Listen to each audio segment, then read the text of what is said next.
When I was at university, there was this guy. He was nice, he was intelligent, and we had a lot to talk about. He wasn't my type, not even close. As the good people pleaser that I was, I spent most of the time listening to his problems with his ex, his situation, his problems when studying, his needs, his desires, his dreams. I was useful. I was there, and one day I talked myself into something that I did not want. He asked me if I wanted to get into a relationship with him. And I was scared, not because I was attracted to him, and not because I was feeling something real. I did that because I thought this was my last shot, because who would be able to love a person like me? I told myself, be grateful, at least someone wants you, you ugly fat thing. Back then I weighed 240 pounds plus, and I was always overweight. So that came on top. I was 20-something. I was hungry for love and absolutely believing that this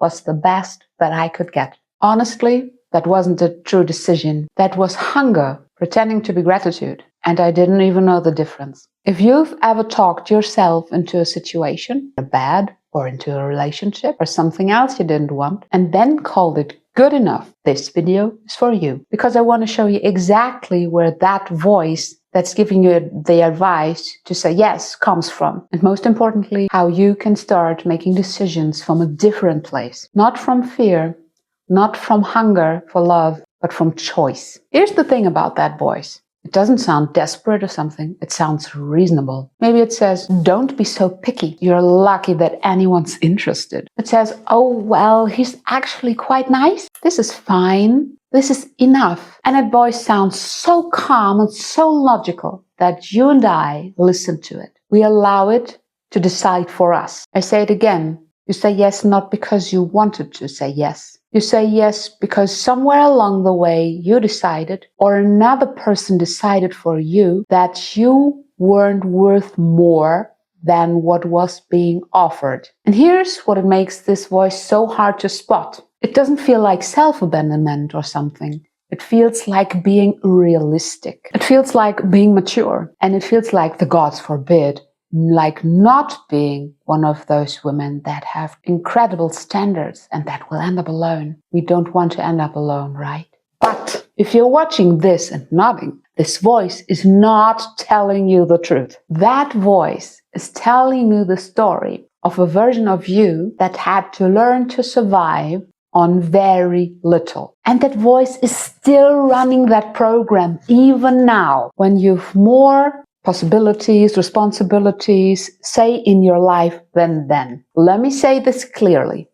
Gratitude for scraps is not gratitude. It's exhaustion dressed up as humility. When you say yes because you're afraid that nothing better is coming, that's not a choice, that's a reflex. And here's what the reflex cost me in that situation, and I must admit, a lot more like that. I didn't just say yes to someone I didn't want. I taught myself that my no wasn't valid. I told myself that what I truly wanted was actually too much to ask for, that I had no right to want something. And that tiny lesson, that teeny tiny lesson, showed up everywhere in my life after that.